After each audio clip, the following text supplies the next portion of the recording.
Hello, people of the YouTube. Today, we'll be talking about extraterrestrials and somewhat about the artificial moon. Now, I, whenever you hear people talk about they've been abducted by aliens, I usually hear stories from holy texts about people being abducted. Pretty obviously, though, extraterrestrials. Or maybe they're not really beings from another planet, maybe beings from another dimension. But, anyways, usually they're males. So, for today's times, they're all males. I actually have a little theory on that one. Now, I've been hearing quite a few MGTOWs talk about once we have the artificial moons, most people would choose to have sons.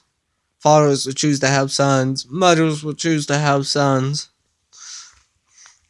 And daughters would be like this thing most people don't choose to have. So it would make them very well to see. Maybe this is why in the old times there was formal gods and goddesses. Because they chose to have boys. Only a very small amount of fathers and mothers chose to have daughters. It may be easy the combination of both daughters and sons. Why have just one of the other? It's like a party! Woo! I actually think the extraterrestrials went in the same steps as the human race most likely will be going towards once we have the artificial moon. Now, I only think we would go towards that way because in China, I think it was China. Yeah, it sounds about right. When they had that one child law, most people chose to have sons instead of daughters. It's not like they was forced to have sons over daughters. They just chose to have sons because the sons would do more when they're grown. Now, of course, a few people still chose to have daughters.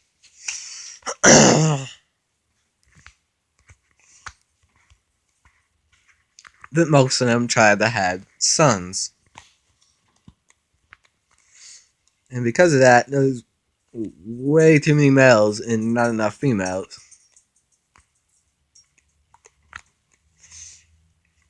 I guess this is good for the female because then there's tons of people to choose from. But bad for your country if you think about it, because then you're going to want to bend over backwards for you're the one getting some action on the side. I'm better than this guy, just look how far back my back can bend. Of course, if you're dumb enough to think I'm talking about actual bending your back backwards, it's just a metaphor if you hadn't caught on.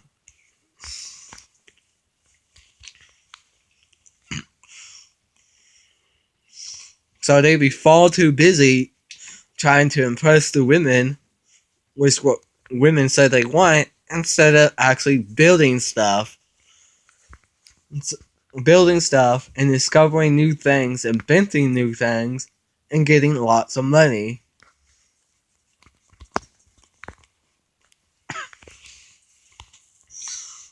So yeah, so if there is any,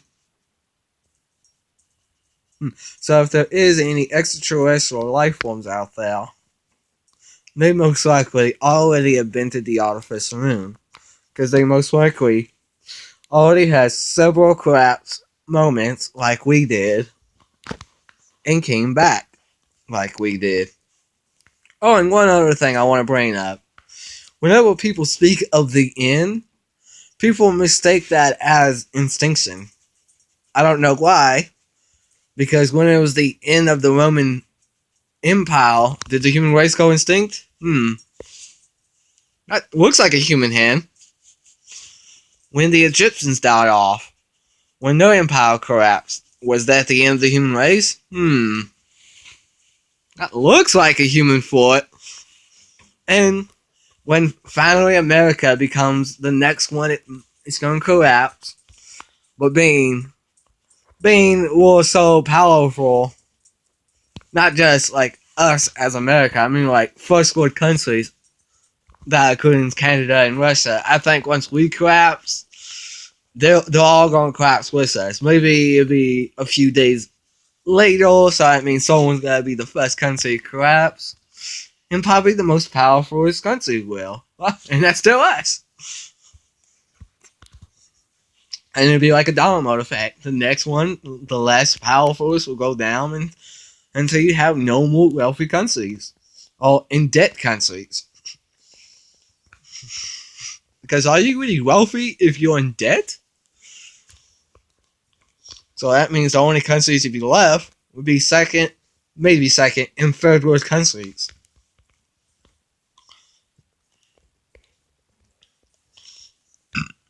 So that's all I got to really say about the subject.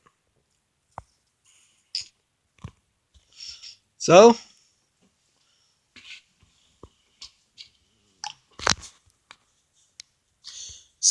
stay curious, my friend, but never, and I mean never, drink from the Kool-Aid.